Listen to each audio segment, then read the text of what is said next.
en quien confiamos en esta noche, a quien damos todo el honor, toda la gloria, toda la alabanza, todo el reconocimiento, sea siempre para ti, mi Señor amado. Gracias por darnos esta oportunidad de dirigirnos a ti con mucho respeto, con mucho temor. En el nombre de Jesús, amén y amén. Gloria al Señor. Amados hermanos, tomen asiento. Saludamos también una vez más a todos los hermanos, amigos que nos ven, nos siguen a través de la página de Facebook. ¿Cuántos enviamos saludos, hermanos? Qué bendición que nos sigan a través de esta página. Invitamos también a los hermanos que no se han inscrito allí a la página, también para que nos sigan. Es importante, hermanos, que le dé un like y que a través de esta página podamos llegar también a muchas personas, hermanos. Tenemos que utilizar los medios muy bien y es para llevar el mensaje de salvación al mundo entero. Otros lo utilizan para hacer política, otros lo utilizan para ofrecer productos y qué mejor que nosotros podamos ofrecer o más bien predicar, enseñar la palabra de nuestro Dios. Como les dije, hermanos, hoy nos corresponde este libro de Nehemías. Es un libro histórico. Ya estamos finalizando los libros históricos porque culminaríamos con el libro de Esther. Esther es el último libro histórico del Antiguo Testamento. El título para hoy es Reconstruyendo lo que fue destruido. Aquí el libro de Nehemías nos habla acerca de una reconstrucción. ¿Quién me puede decir qué reconstrucción? Los muros. Muy bien, los muros. Mire lo que dice la palabra de nuestro Dios, y quiero corroborar, bueno, allí en segundo libro de los Reyes, capítulo 25, 9 al 10, y también está esta cita en Jeremías, capítulo 52, 13 y 14. Vamos a mirar Jeremías 52, 13 y 14. ¿Qué había pasado? O sea, ¿por qué a Nehemías se le atribuye que fue quien reconstruyó los muros de Jerusalén? ¿Qué había pasado unos años atrás? Aproximadamente unos 140, 150 años atrás. ¿Qué había pasado? Pues allí en Segunda de Reyes 25, 9 y 10 y en Jeremías capítulo 52 es prácticamente el mismo acontecimiento. Lo está narrando de esta manera el profeta Jeremías en el capítulo 52, 13 y 14. Dice, o bueno, el 12 para que entendamos un poquito más. Ahí hay un título que dice Cautividad de Judá. Y en el mes quinto, a los 10 días del mes, que era el año 19 del reinado de Nabucodonosor, rey de Babilonia, vino a Jerusalén Nabuzaradán, capitán de la guardia que solía estar delante del rey de Babilonia. Versículo 13, ¿qué dice? Y quemó la casa de Jehová y la casa del rey y todas las cosas de Jerusalén, y todas las casas de Jerusalén, perdón, y destruyó con fuego todo edificio grande. Entonces lo primero que hizo este capitán del ejército fue acabar con la casa de Jehová. ¿Cuál era la casa de Jehová o cuál era el templo? Un templo muy bonito que había construido un gran rey que hubo en Israel, que se llamó Salomón, hijo de David, y lo destruyó. Acabó, hermanos, destruyó las casas de Jerusalén, todas las destruyó con fuego, edificios, todo lo que estaba edificado. Versículo 14, y todo, perdón, sí, el 14, y todo el ejército de los caldeos que venían con el capitán. ¿Cómo? El versículo 14, 52, 10. Y todo el ejército de los caldeos que venía con el capitán de la guardia destruyó todos los muros en derredor de Jerusalén. ¿Destruyó qué, hermanos? Los muros. Entonces, miren que primero destruyen el templo, ¿cierto? Luego las casas, en el versículo 13, dice que destruyó. ¿Cómo? Jeremías 52, versículo 13. ¿Sí están ahí o no? ¿Sí están, hermanos? Es que le hice una cita de dos citas que concuerdan. pero en realidad les estoy hablando lo que el profeta Jeremías alcanzó a narrar antes de ser cautivos o en la cautividad. Dice que quemó primero la casa de Jehová y segundo la casa del rey. ¿Se acuerda que Salomón había hecho una casa, la casa de Dios primero, y luego hizo la casa del rey? Era algo muy bonito, algo extraordinario. Pero dice que eso fue lo primero que quemó. Y todas las casas que habían en Jerusalén. O sea, Jerusalén quedó totalmente arruinado, hermano.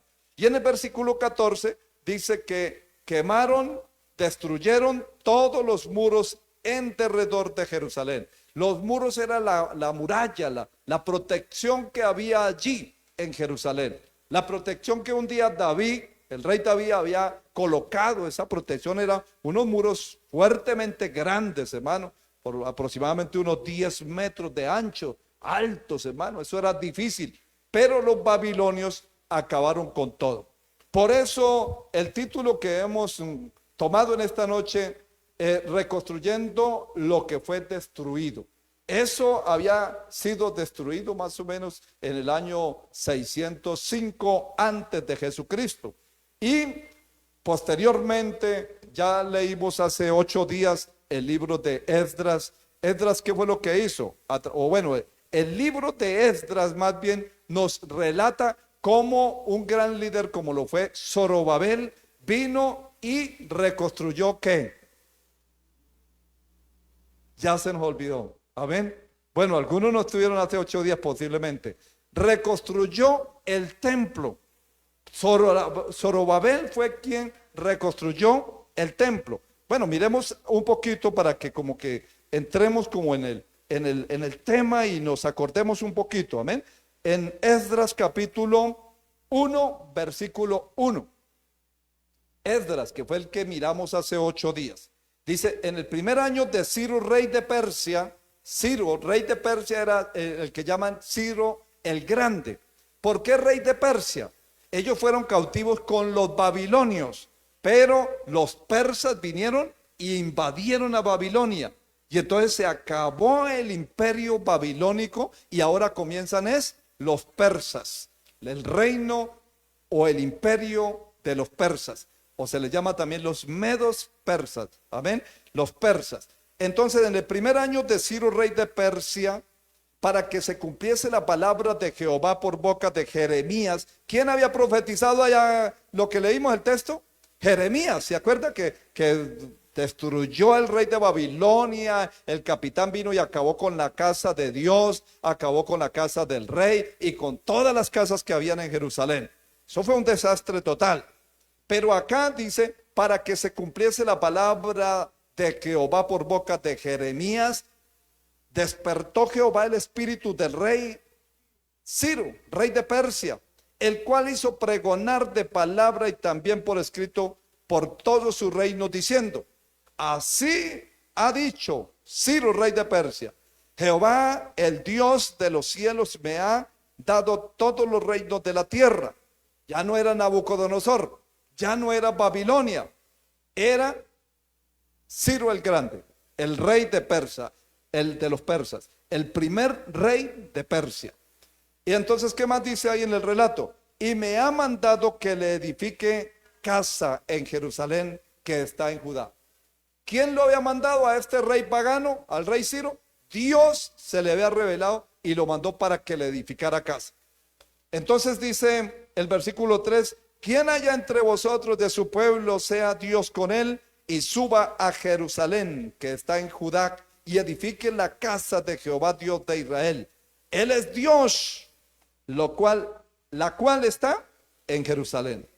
Y a todo el que haya quedado en cualquier lugar donde more, ayúdenle los hombres de su lugar, con plata, oro, bienes y ganados, además de ofrendas voluntarias para la casa de Dios, la cual está en Jerusalén.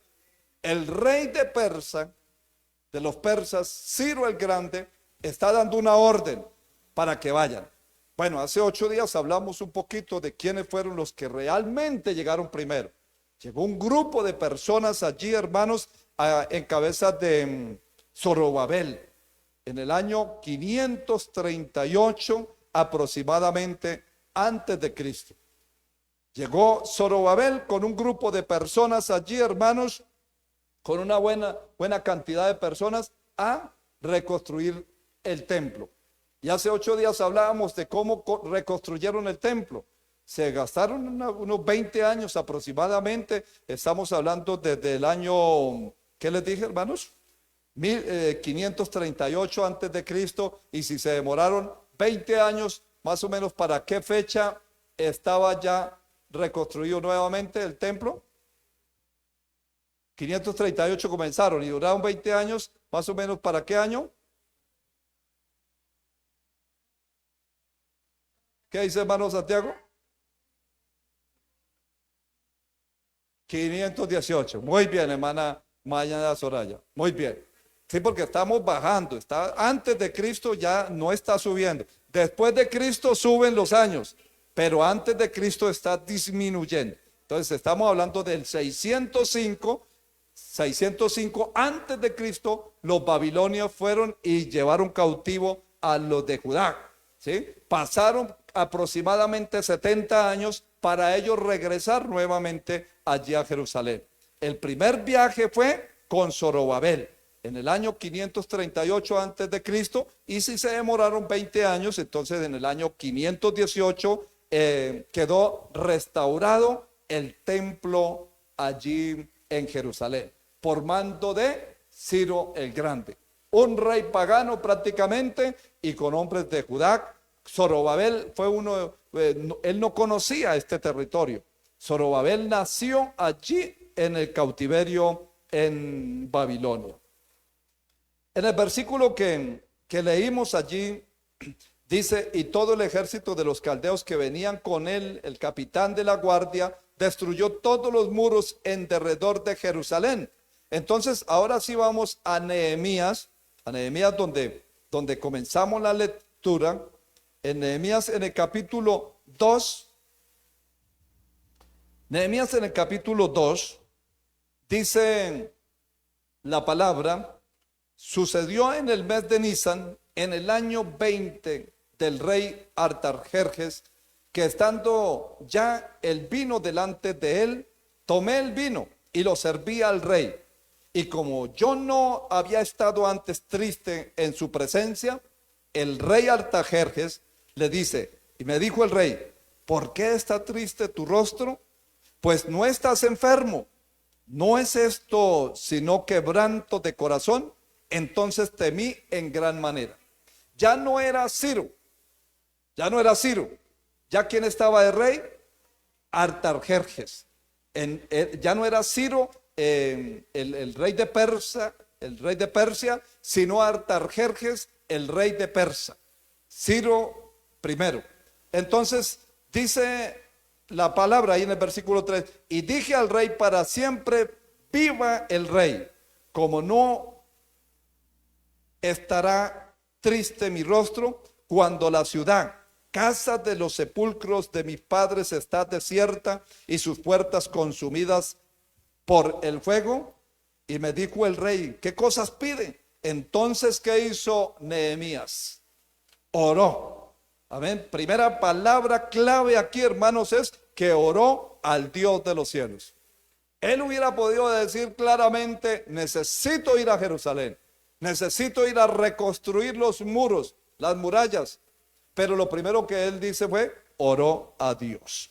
Entonces, hermanos, este hombre, Nehemías, se destacó porque fue un hombre muy sabio, un hombre muy prudente, un hombre que supo hacer las cosas bien delante de Dios.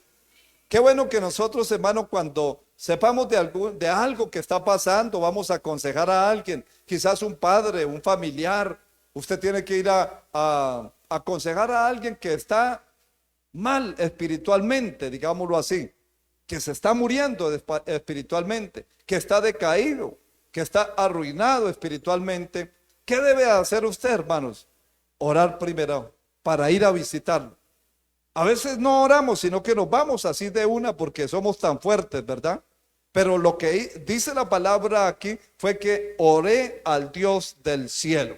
Después de que oró al Dios del cielo, entonces viene y le da la noticia al rey, le da ciertas directrices al rey y él hace como el rey le había asignado. El nombre de Nehemías significa Jehová consuela o Dios ha consolado. Este nombre refleja el propósito del libro. Dios consuela y restaura a su pueblo después del exilio, levantando líderes para reconstruir lo que estaba destruido. Hoy en día, Dios está levantando y está llamando a hombres como Nehemías también, que se pongan a la brecha y que puedan, hermanos, reconstruir aquello que está destruido. Y hoy vamos a mirar algunas cosas con referencia a este libro tan importante. Entonces, ¿quién escribió el libro de Nehemías? La mayoría de estudios bíblicos consideran que este libro fue escrito por Nehemías. El año aproximado, dijimos ya que era más o menos el año 445, 430 antes de Cristo. ¿Este hombre fue antes de Zorobabel o después? Después de Zorobabel. Amén. Zorobabel estuvo en el año 538 aproximadamente y Nehemías está llegando en el año 445. Entonces imagínense, habían pasado hartos años, habían pasado aproximadamente 60 años de haber sido reconstruido el templo. Pero el templo estaba reconstruido, pero las murallas estaban caídas. Los muros estaban arruinados, estaban caídos, hermano. Entonces, a veces el templo puede estar construido, el templo puede estar bonito, puede estar elegante, pero ¿cómo está nuestra vida espiritual? ¿Cómo está nuestra muralla? ¿Cómo está nuestra fortaleza? ¿Cómo está nuestra vida con Dios? Nuestra relación. Podemos estar en un templo bonito, hermanos, pero nuestra vida acabada espiritualmente. Dios nos ayude, amén. El libro muestra 3 ideas centrales. La primera es la restauración. Jerusalén estaba destruida. Dios usa a Nehemías para reconstruir los muros. La segunda, la oración, dependencia de Dios. Antes de cada decisión, Nehemías ora a Dios.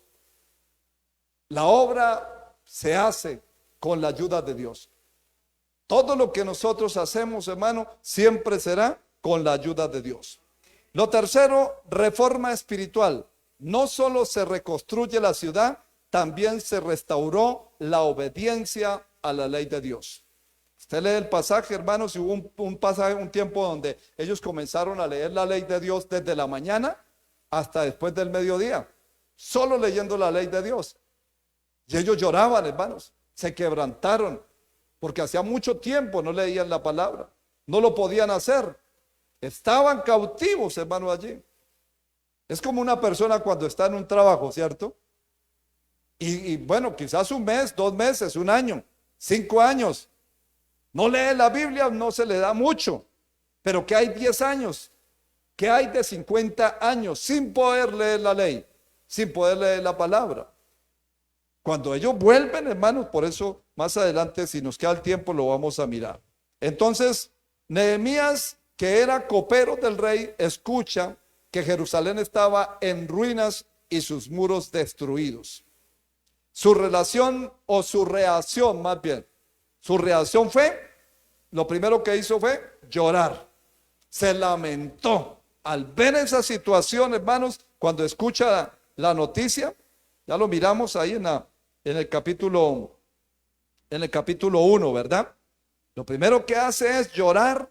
Lo segundo que hace es orar, ayunar, porque también ayunó, aunque era copero del rey, pero más sin embargo afligió su rostro en ayuno y oración.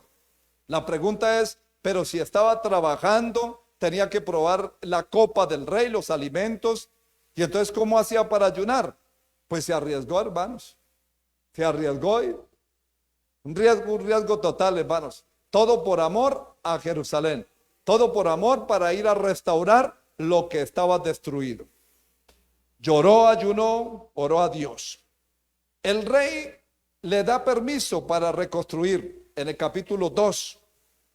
Ya ahí usted mira, Artajerjes envía a Nehemías a Jerusalén. Dios toca el corazón de el rey Artajerjes, quien permite a Nehemías ir a Jerusalén. Nehemías llega a la ciudad a examinar los muros. Te mira ahí en el capítulo 2, lo primero que hace es examinar cómo estaba todo, hermano. Una tristeza tremenda, una ruina tremenda. Y luego lo que hace Nehemías es animar al pueblo a trabajar. ¿Qué hacemos nosotros, hermanos, cuando vemos a un pueblo que está como arruinado, como decaído? Pues ¿qué hacemos? Animarlo, ¿cierto? Siempre debe de haber una persona que se interese por hacer algo. Alguien que quiera animar a un grupo, que quiera animar a una persona, a una familia. Siempre Dios va a levantar a uno que se ponga en la brecha para animar y que sea el ejemplo. Siempre lo miramos de esa manera. Acuérdense cuando antes de construir el templo hablábamos por allá en alguno de en el primer libro de los Reyes. Cuando David, hermanos, propuso en su corazón construir casa para Dios y sacó lo mejor que tenía, el tesoro, el oro, la plata, el bronce, las piedras preciosas, y animó al pueblo para que lo hiciera también. Y siempre hablamos que el líder, hermanos, se pone como ejemplo. Tenemos que ser ejemplo para todos, hermanos, como líderes. Dios nos ha dado ese privilegio, hermanos, de que podamos liderar un grupo. Y siempre debemos de estar como ejemplo. En el capítulo 3, solamente les estoy haciendo como un recuento para no irnos a profundidad. Amén. Usted lo lee, este libro de Nehemías es algo maravilloso, hermano. En el capítulo 3 al capítulo 6 más bien, encontramos que cuando él comienza a construir, le da la tarea por familias en el capítulo 3 a todas las familias para que comenzaran a reconstruir. Pero allí hubo una oposición, se levantó el enemigo. En el capítulo 4, estoy hablando del 3, ¿a qué capítulo le dije? Al capítulo 6. Pero solamente quiero mirar algunos versículos. En el capítulo 4, por ejemplo, en el versículo 1, dice: cuando oyó Sanballat que nosotros edificábamos el muro, se enojó y se enfureció en gran manera e hizo escarnio de los judíos y habló delante de sus hermanos y del ejército de Samaria y dijo: ¿qué hacen estos débiles judíos? ¿Se les permitirá volver a ofrecer sacrificios? ¿Acabarán en un día? ¿Resucitarán de los montones del polvo de las piedras que fueron quemadas? Y estaba junto a él Tobías amonita, el cual dijo: lo que ellos edifican del muro y de piedra, si subiera una zorra, lo derribará. O sea, qué tremendo, ¿no? Ellos con mucho esfuerzo, hermano, estaban levantando el muro, pero allí siempre va a haber oposición. Usted quizás se va a levantar espiritualmente, hermano. Usted va a ser una persona que dice: yo me voy a despertar, voy a ir a la oración, yo quiero colaborar, yo quiero servir, yo quiero levantar espiritualmente a otro, quiero ayudarlo, pero siempre se va a levantar el enemigo, hermano. En el versículo 7 más bien de este mismo capítulo dice: pero aconteció que oyendo los Sanballat y Tobías y los árabes, los amonitas y los de Asdod, que los muros de Jerusalén eran reparados, porque ya los portillos comenzaban a ser cerrados, se encolerizaron mucho, o sea, se enojaron.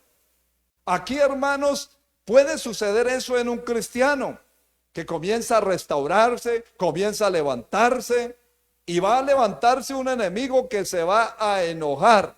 Pero no importa, hermano, porque nosotros sabemos que le resistimos en el nombre del Señor. Nos sometemos a Dios, hermano, resistimos al diablo y huirá de nosotros. Siempre se va a levantar el enemigo, hermano, cuando una persona tiene un propósito de levantarse, de hacer algo, de servir en la obra del Señor. Ahí van a estar esos Zambalá, ahí van a estar, ya no era solamente Zambalá y Tobías, sino que se habían unido unos cuantos más. En el versículo 11 dice, y nuestros enemigos, ¿sí está ahí? 4:11. Y nuestros enemigos dijeron, no sepan, ni vean hasta que entremos en medio de ellos y los matemos y hagamos cesar la obra. Esto era algo diabólico, hermanos. Se iban a infiltrar dentro de la obra. Como en las iglesias se infiltran, hermanos, incubos de Satanás. Gente que se deja usar por las tinieblas para hacer daño a la obra de Dios. Y los hay, hermanos, dentro de la obra. Yo me acuerdo que, pero quiero ser breve con ese pequeño testimonio que nos contaba nuestro pastor en cierta ocasión. Cómo, hermanos, en una iglesia comenzaron a levantarse a las 4 de la mañana a orar. De 4 a 6 oraban. Todos los días, hermano, y un grupito de gente comenzó a agregarse gente, venían a la oración y comenzó a crecer la iglesia. De 50 personas, 100, luego 120, luego 200, luego 300, alcanzaron a llegar a 400 personas. Un grupo muy bonito, hermano. Pero se infiltró alguien, se infiltró una bruja, que el Señor le reprenda. Dios reprenda a esas brujas, hermano, que se infiltran. Y se infiltró allí, hermano, pero ella no dijo que era una bruja, se hizo pasar como una cristiana. Y entonces ya comenzó a hacer reformas en la oración. Bueno, ella escuchaba que el pastor decía, los espero a las 4 de la mañana. Y entonces esta mujer dijo, hermano pastor, ¿y yo puedo también venir a la oración? Y él dijo, claro, hermanita, usted puede venir a la oración. Y comenzó a venir, pero comenzó a hacer reformas. Comenzó a decir, ay, hermano, ¿por qué no dejamos 20 minutos para adorar a Dios, para cantar cánticos? Porque ellos oraban 2 horas. Y entonces dijo, bueno, me parece muy bien. Después a la siguiente semana dijo, ay, hermano, ¿por qué no dejamos otros 20 minutos para cantar alabanzas a Dios? Entonces ya bajaron un poquito. Entonces ya después llegó y dijo, oiga, ¿por qué no dejamos otros 20 minutos para leer la palabra de Dios? Vea, parece que todo fuera bueno, ¿cierto? No había nada malo, pero ya iba 1 hora menos de oración. Y luego dijo, ¿y por qué no dejamos 20 minutos para una enseñanza? Eso es bueno, que solo oración y oración, 20 minutos para una enseñanza. Y posteriormente dijo, oiga, pero a esa hora hace frío, ¿por qué no un chocolatico con almojábana? Yo pongo el chocolate y las almojábanas. ¿Qué le parece, pastor? Y todo maravilloso. Terminaron orando menos de 20 minutos, hermano. De momento la iglesia comenzó a desanimarse, problemas, contienda con los hermanos. Unos se fueron para allí, otros se dividieron, otros se rebelaron, hermanos, y quedaron menos de 50 en un tiempo menos del que se imagina usted. ¿Por qué? Porque sí se infiltran los enemigos. Allí, hermanos, este hombre estaba en la brecha. Este hombre dijo, no me voy a dejar, amén, no me voy a dejar sobornar.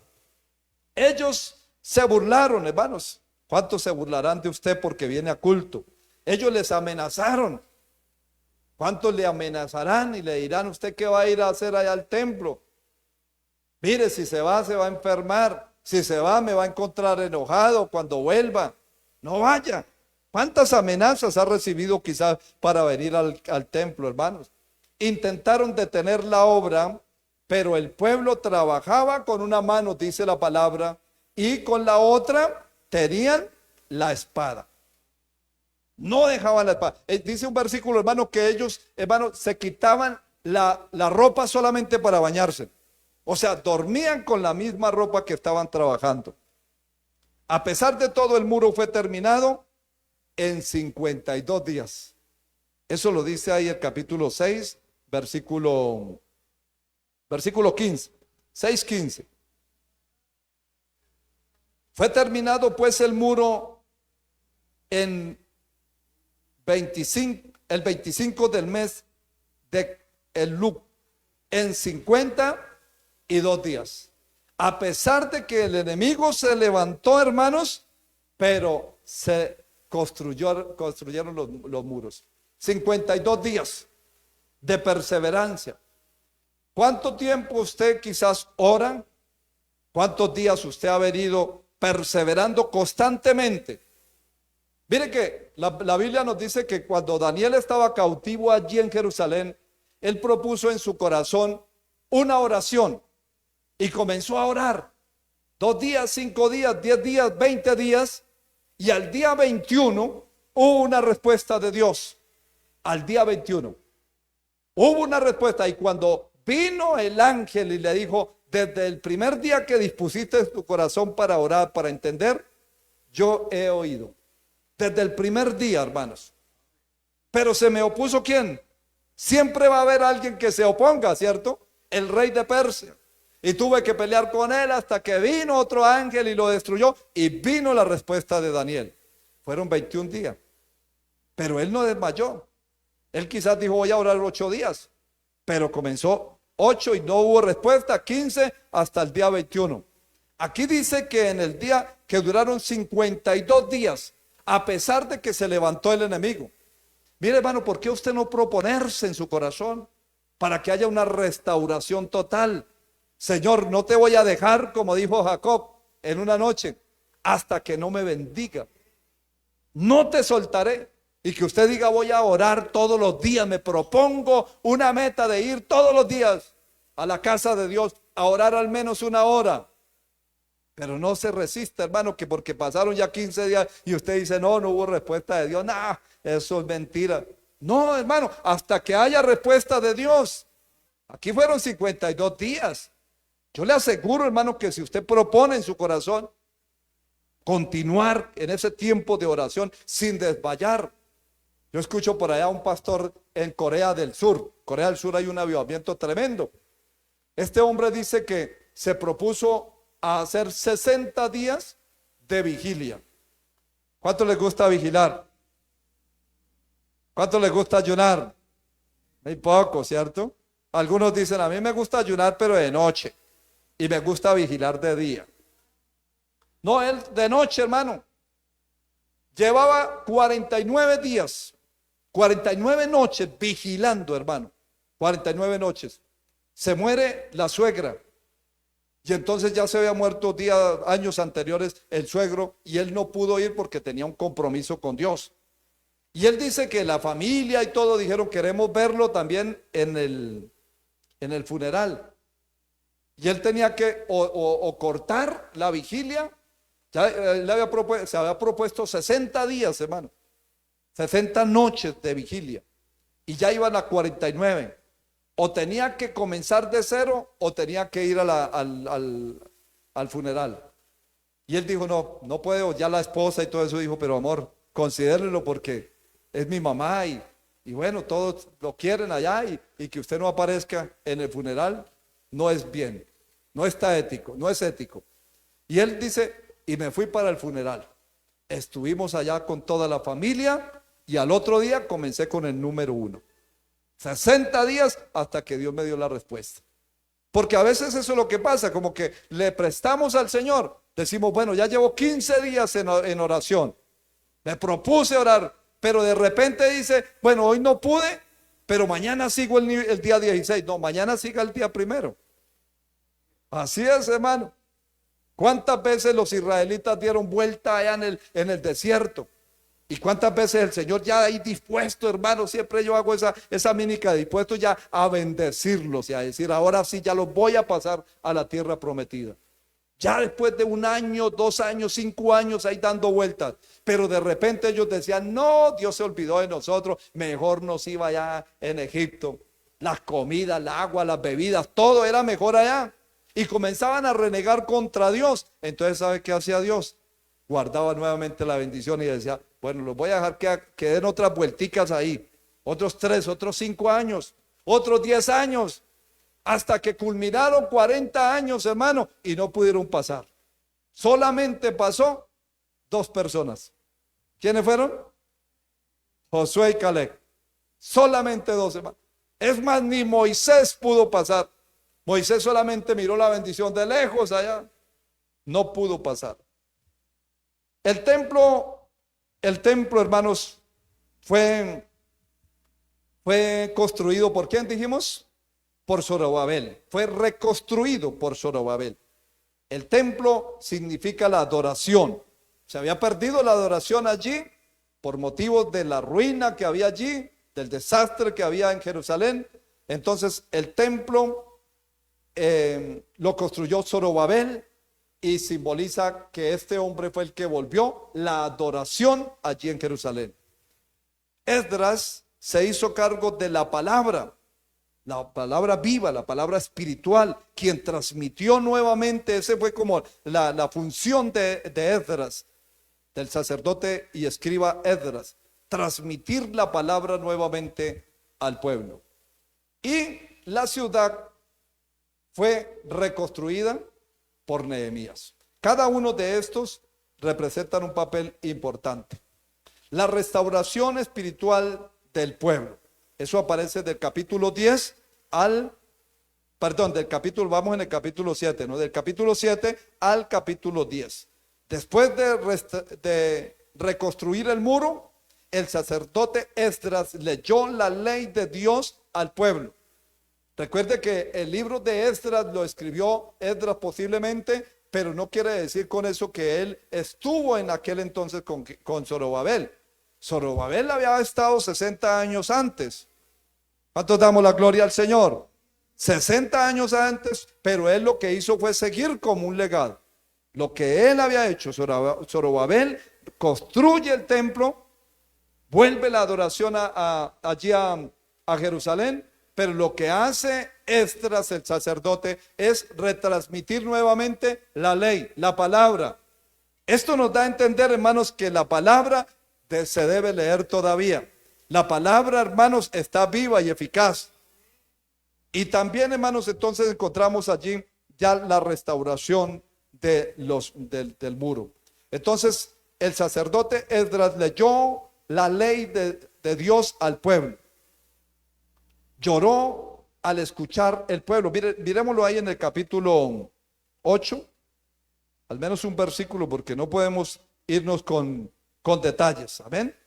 En el capítulo 8 dice: y se juntó todo el pueblo como un solo hombre en la plaza que está delante de la puerta de las aguas, y dijeron a Esdras el escriba que trajese el libro de la ley de Moisés, la cual Jehová había dado a Israel. Y el sacerdote Esdras trajo la ley delante de la congregación, así de hombres como de mujeres, y de todos los que podían entender, el primer día del mes séptimo. Y leyó el libro delante de la plaza que está delante de la puerta de las aguas, desde el alba. ¿El alba qué quiere decir?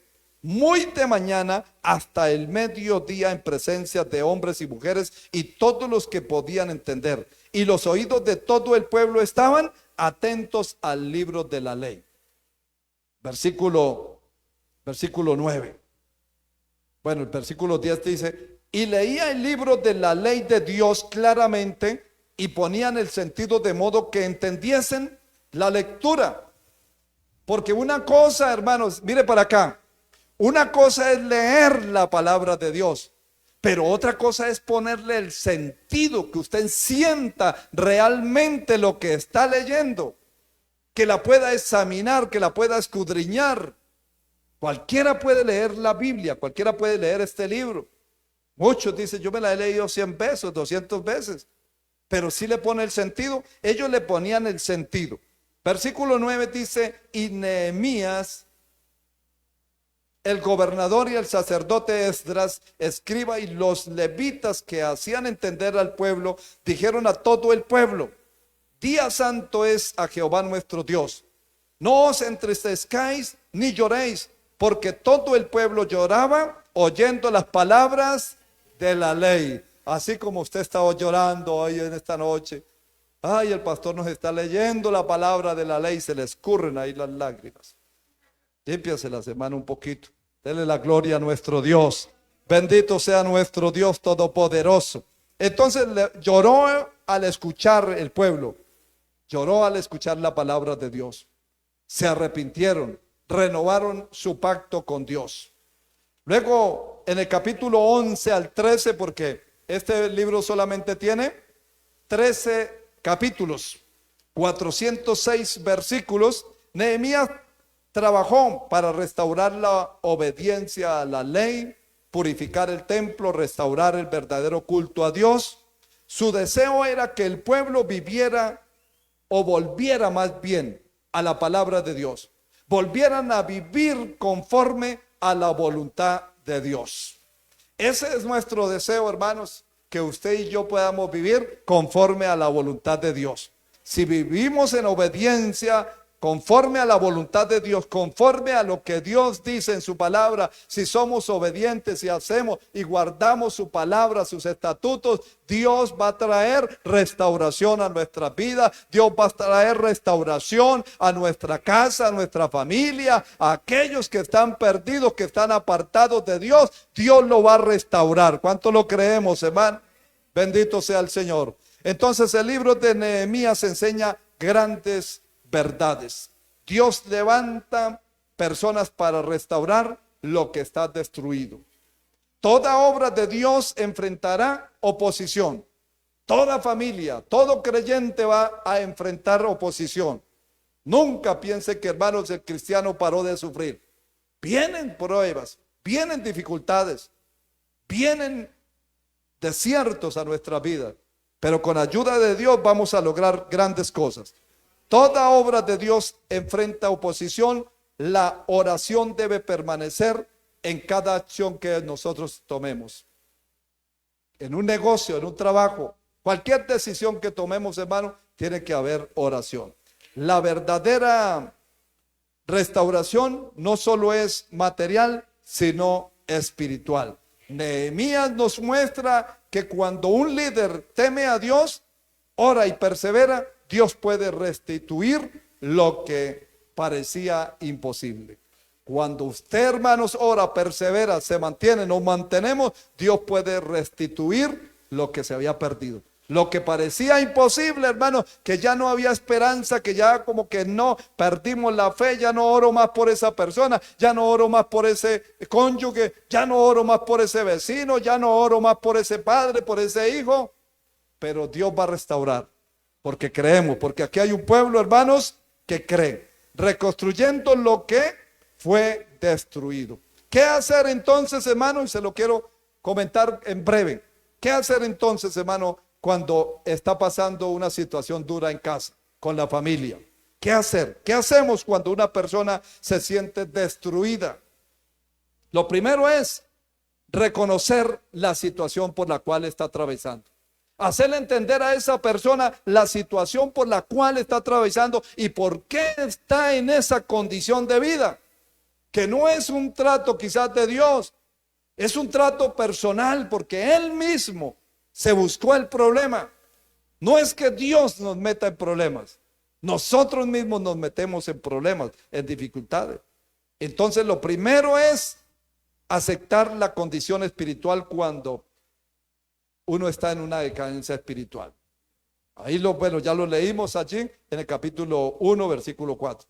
Cuando esta palabra es predicada, cuando oímos la palabra, cuando la creemos, cuando la ponemos por obra, hermanos.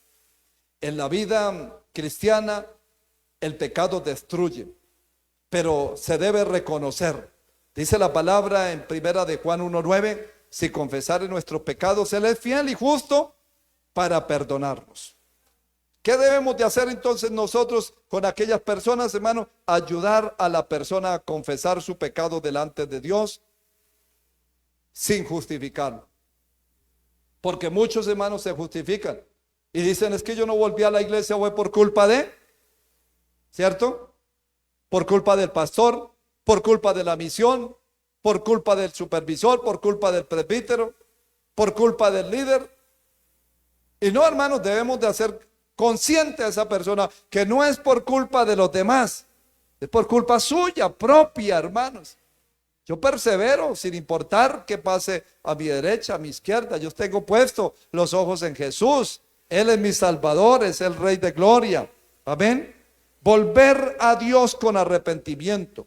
Después de reconocer esa ruina espiritual, Nehemías, reconocer esa ruina que estaba allí, hermanos, Nehemías lo primero que hizo fue buscar a Dios.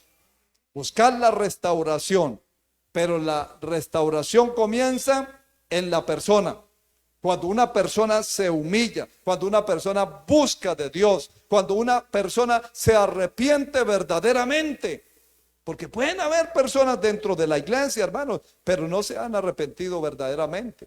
Uno encuentra el ejemplo de David, no quiero entrar con detalles, pero usted ya lo ha mirado, ¿cierto?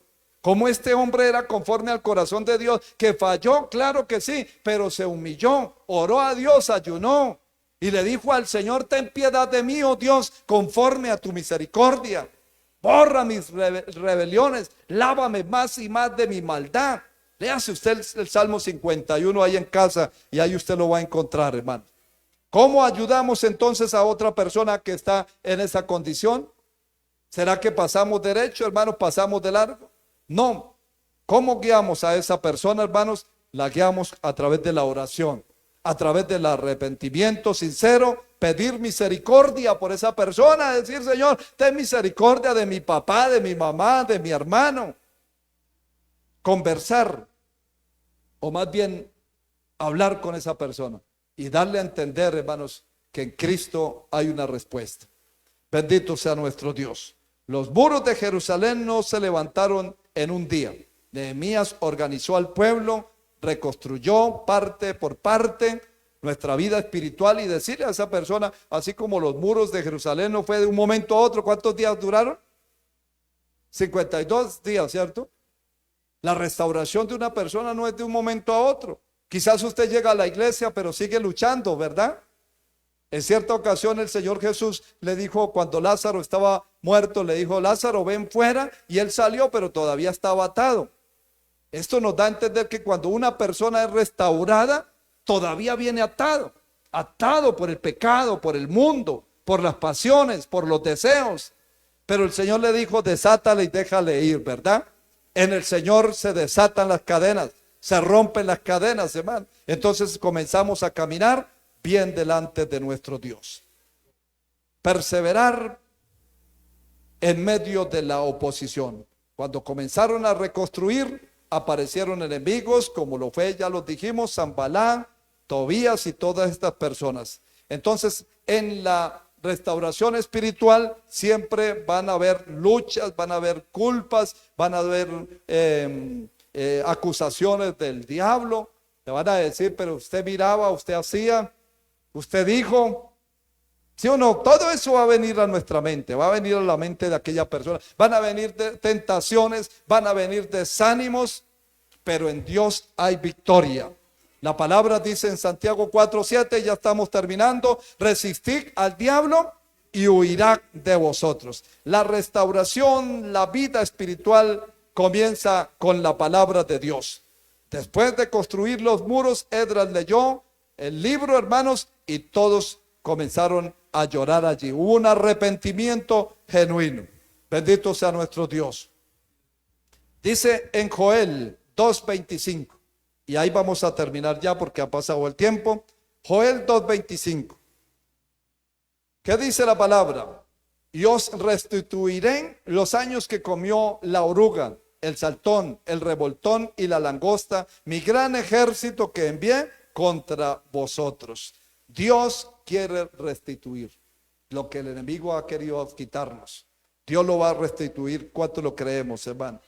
Un cristiano puede caer, pero Dios sigue siendo el restaurador. Así como Jerusalén pasó ruinas, pero también hubo restauración. Dios puede levantar nuevamente al creyente caído. Dios lo puede restituir al lugar que lo tiene en cuenta, hermano. A ese lugar, ese propósito que tiene con usted, Dios lo puede levantar. ¿Cuándo? Todo es un proceso. Aquí han llegado, hermanos. Miren, el hermano, perdóneme que lo mencione, el hermano Manuel. Él llegó y comenzó, eso fue un proceso. Eso no fue de la noche a la mañana. Ya está participando, ya está predicando, ya está enseñando, ya está al frente, hermanos, de la obra. Está al frente, está en la línea de batalla. Eso no fue, y no crea que el hermano llegó acá, hermanos, y que ya sobrado, no. Vinieron pruebas, el enemigo se le levantó. Hubieron obstáculos, hermano, pero ahí está el hermano. Ahí está, porque lo que Dios hace con una persona es perdonarlo, restaurarlo, levantarlo nuevamente para que le sirva en su obra. Vamos a darle gracias a nuestro Dios por esta palabra. Gracias, Dios Todopoderoso, por darnos este privilegio, Señor, una vez más en esta noche de enseñar tu palabra, Dios del cielo. Ayúdanos a reconstruir, Señor, lo que se está perdiendo, lo que se está cayendo, ese desastre que hay en casa, ese desastre que hay con la familia. ¿Cuántos hijos, hijas que están descarriados, que están apartados? Mira cómo están. Muchos de ellos están en un deterioro espiritual, quizás difícil, que usted dice ya no hay nada que hacer. Pero Dios está aquí para levantarlo. Dios está aquí para restaurarlo. Así como estaban en ruina los templos, las casas, las murallas allí en Jerusalén, Dios puede restaurar nuestra familia. Dios puede restaurar nuestra casa. Dios puede hacer grandes cosas con nuestra vida, con nuestros seres queridos.